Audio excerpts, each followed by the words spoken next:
Hello there and welcome once more to USR1 Retro Goes to the Movies. Thank you very much for joining me for this episode where I take a look at a 1983 Canon film, and it's one that I watched last night, and I'll tell you a bit more about my thoughts on the film. But the film in question is called Treasure of the Four Crowns. Now this is the Kino Lorber release that I got I think it was a few weeks ago, about a couple of weeks ago. And it's the 3D version. It's got the Super-vison 3D version on it. It's got polarized version on it, and it's also got the 2D version as well. But we'll get onto the technical know-how on that just in a bit. But the story concerns soldier of fortune, mercenary, whatever you want to call him, J.T. Stryker, played by Tony Anthony, and he is how you would say recruited to basically break into this cult's compound and steal the four crowns.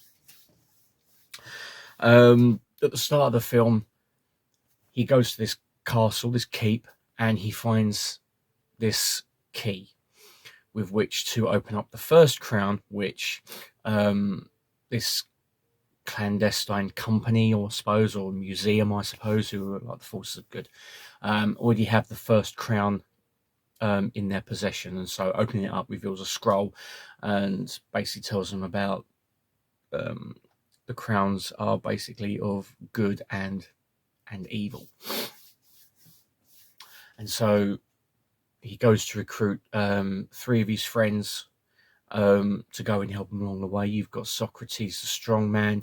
You've got Ray, the mountaineer, who's also a drunk. And you've also got Liz, who is a trapeze artist in the circus along with Socrates.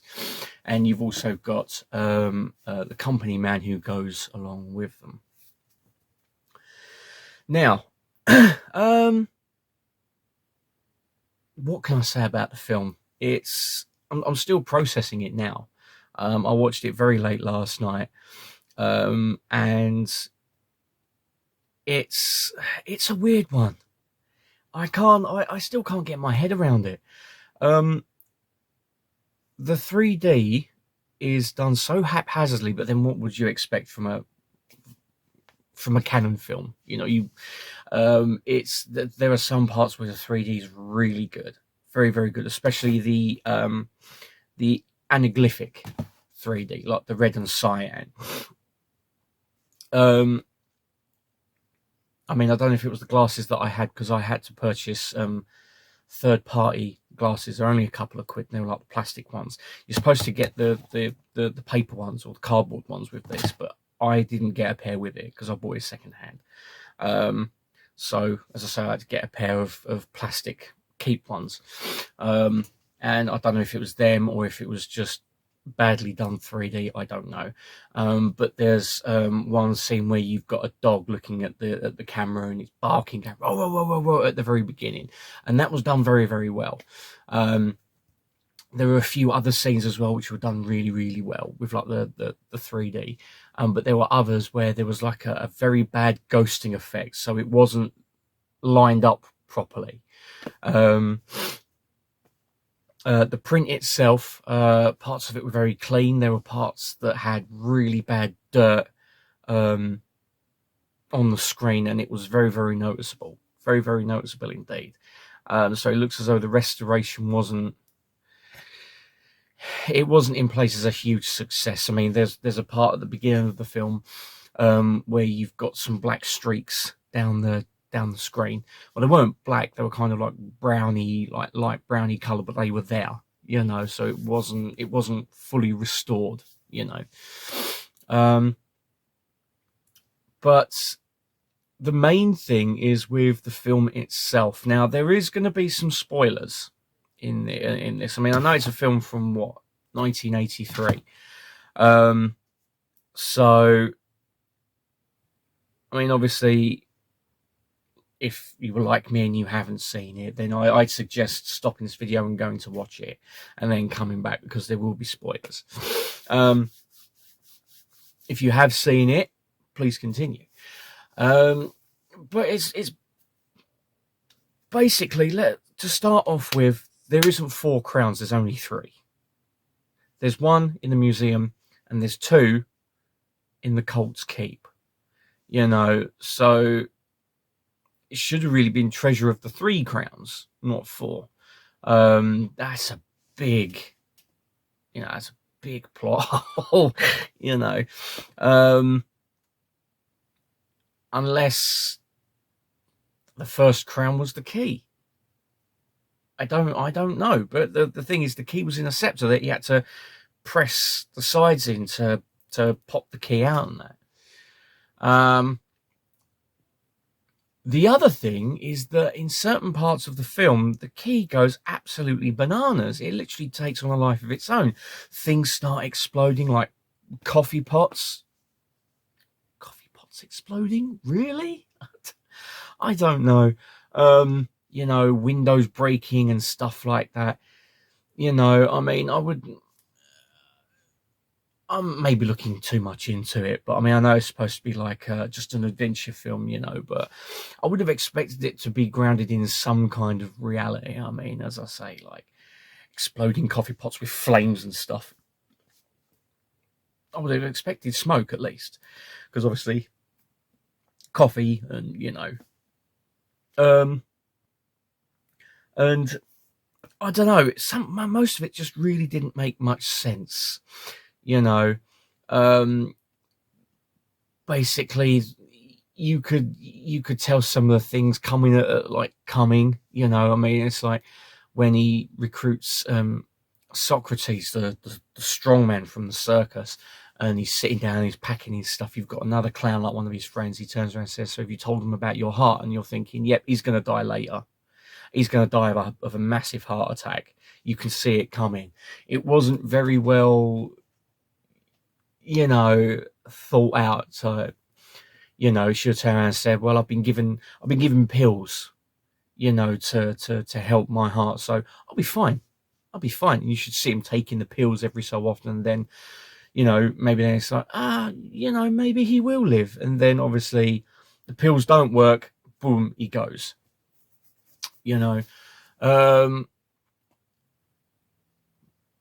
But one of the things to go with that is the quick succession with some of the deaths of the main party.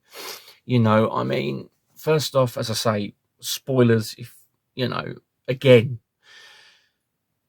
you've got Socrates dies of a massive heart attack. He falls literally and lands about that much from the floor. Okay. And then you've got Jerry Lazarus, who plays Ray, the mountain climber, which you don't really see him climb mountains whatsoever. He gets shot with a spear when they go to open up the crowns, like the holes open up in the floor, and the spears come up, and he gets speared in the back. He ends up dying. And then you've got the guy from the museum, I can't remember his name in it, but then he ends up dying as well, like literally one straight after the other, instead of spacing them out. It's like literally, right, okay, they've all done their business, right, we'll just bump them off, instead of actually letting at least one or maybe 2 of them living so that they can, get to the end. They literally bumped off one straight after the other, and that's harsh. That is literally harsh. It's like, right, okay, they've done what they need to do, right, we'll just get rid of them. It's very, very cheap. I mean, in the case of the character Jerry Lazarus plays, he's shown early on in the film as a drunk, and basically, he needs to get sober, and they say that JT says that the mission is going to be in 3 weeks when the cult's having their festival and all that, and and it would take him a hell of a lot longer than a couple of weeks to get over his drinking problem, unless he went cold turkey, and but then you don't see it. He just literally 1 minute he's drunk and the next minute he's stone cold sober. And so they should have put a line in saying, I don't know, I'm proud of you for staying sober for a couple of weeks. He's it was hard for me, having to go cold turkey. At least explain a little bit. But it just seems to just jump from him being from being blind drunk to being stone cold sober. It just doesn't make no sense. I mean, I know not everything has to be explained. You have to have a little bit of leeway. I do get that, but with something like drinking, it's a tough subject. Alcoholism, and seeing as though the character is a raging alcoholic, it just doesn't seem to be explained very well. Like, how it's just done. But that's on the writers. There's no backstory between JT and Liz. You don't know if they're old friends, if they're old lovers. It just basically goes to see these people who he knows, and there's no background between them. You don't get no cohesiveness between them. You don't get camaraderie. It's kind of like, oh, there's these people that he knows. It's very, very badly written. And even the ending, again, spoiler for the ending, you find out that the leader of the cult is a fraud. Obviously, we would have known that. But then when Stryker grabs the 2 jewels from inside the crowns, it basically turns him into this like grotesque kind of thing. It's like half of his face is like covered with, I don't know, it's like all swollen out. It starts oozing in there. And the 2 jewels that he's got from the crowns, they turn into flamethrowers. It's like, what the fudge is going on here? And starts like throwing flames all around the room, and apparently it's meant to be like one's evil and one's good, but they both end up throwing out flames. So it's like, it doesn't make much sense, so it would be like, grabbing the jewels and maybe even just like throwing them together, or I don't know, maybe, I don't know, as he's getting the two jewels, he should be shot, so he drops the evil one so that the cult leader picks up the evil one. The good one brings him back to life, and they end up like fighting, and that like proper like fisticuffs, not basically having them turn into massive flamethrowers, flaming everything and sundry. And for some reason, the cult leader starts getting lasered on his face. It's like, but the lasers are on the other side of this massive fence, which is electrified, right? And the part of the room that they're in, you're told earlier on that there's like a pressured floor, and he manages to sort it out and all that. The character whose name I can't remember, it's him who manages to deactivate the floor in that. And for some reason, the lasers coming from the other side of the room start cutting him up, and all of a sudden there's no blood or anything. His face just starts falling away, and it's like, what? I mean, it would have been better just to engulf the guy in flames, and just have him like writhing around and all that. It's like, what's this with like these lasers just coming from nowhere and, just lasering away parts of his face and that with no blood. And it's just very haphazardly put together. It was incompetently made, very incompetently made. I mean, even for an early Canon film, I mean, this was a year before before the Missing in Action films,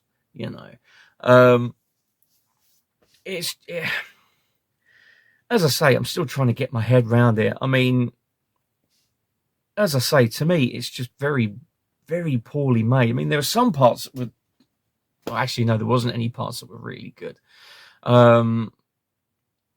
I mean, even like when they're bringing things toward the camera for the 3D effect, it just looks so bad and so put on, you know. I mean, there's one bit where they've got the at the end where he's got like the rope. No, it's not the rope thing. It's like something to like blow out the window so they can get out. You know, he's basically doing this towards the camera instead of like having it just held like that. He goes like this. You know, just to say, oh look, 3D, and then back again. You know, some of the actions just really just didn't make sense. It was just to capitalize on it was just to add, sorry, to the 3D effect. You know, so it's an excuse to like turn and say, oh look, here's a 3D effect, you know, and there was loads of them like it. It's just really poorly done. Like, you know, instead of like having him just go like that, it's like this, like with like the key, he just goes, you know, it's very, very poor, very, very poorly handled, you know. And I mean, even the music, I haven't even got to the music yet by Ennio Morricone. The music doesn't fit in certain places. It really doesn't fit. The only bit it fits is in the first 10 minutes when Stryker's trying to get the key, you know, and he's opened up the coffin, like the massive like tomb coffin and that.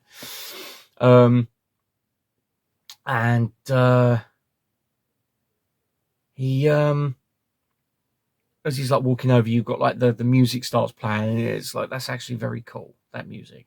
But then it's the same music repeated later and later and later, and it doesn't fit in with the rest of it. You know, I think there needs to be a bit more of an action kind of theme there. You know, especially in some of the scenes, it just seemed a bit lifeless. You know, when they're trying to go across like the wooden beam in the ceiling, you know, it needed to have a bit of even like tense music, not intrusive, but tense music that plays just in the background, you know, to, you know, signify that this is dangerous. One slip and that's it. You don't get none of that. You don't get no kind of like slips or anything like that. On the whole, the 3D effects on it are bad. I mean, it's just very, very bad 3D effects. Although in some cases they were good, you know. But I mean, another one I've got to mention is that there's a snake in like the first part of the film where he's like trying to get the key. And as it's coming towards the screen, this is how bad it is.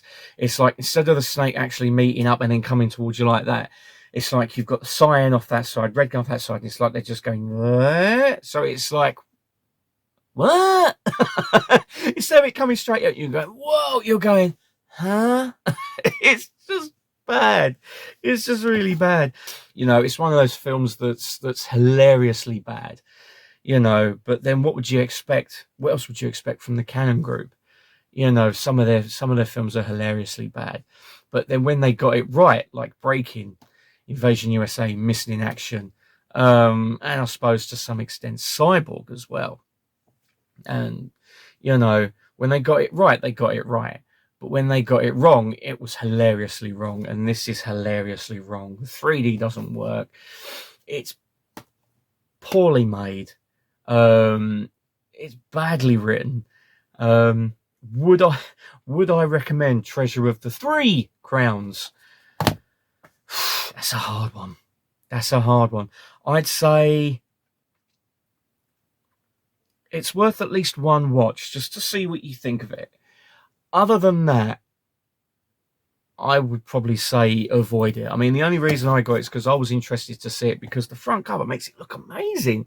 You know, like gunfights, you know, like going up and like gunfire and explosions and crap like that. And none of it happens. It doesn't happen whatsoever, you know. Oh, there's one other bit. When they're saying about the compound, when they're going over, like, you know, this is the compound, this, that, and the other, they say the guards have got M16s. They haven't. they've got Sten machine guns with the magazines that come out the side, and yeah, that's very, very bad, because M16s, as we know, they've got the carry handle on the top. They've got a proper stock. You know, you've got the magazine comes down underneath. You know, and I think M16's a burst fire. The Sten isn't. It's a fully automatic. I think it's a submachine gun. I think it is anyway. But yeah,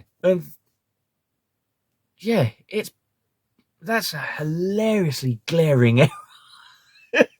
Oh man, I completely forgot all about that until I saw the gun on there, and it just reminded me. So yeah, it's bad. It's a bad film, very, very bad film. And the 3D film archive, it says, oh yeah, it's been restored.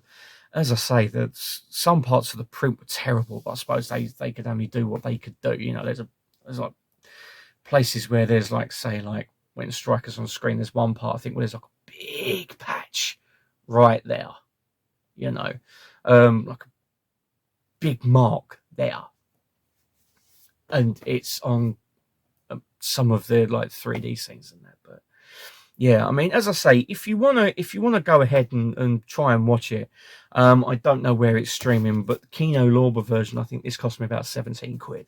Was it 17 quid wasted? Well, it goes with my Canon collection.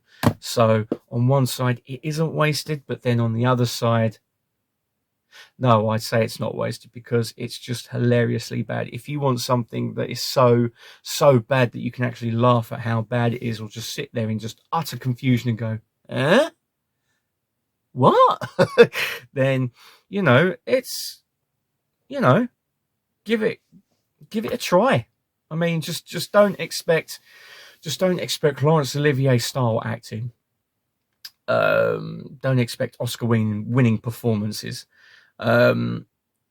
Just expect something that's very cheap, very tacky, off the wall shit, basically.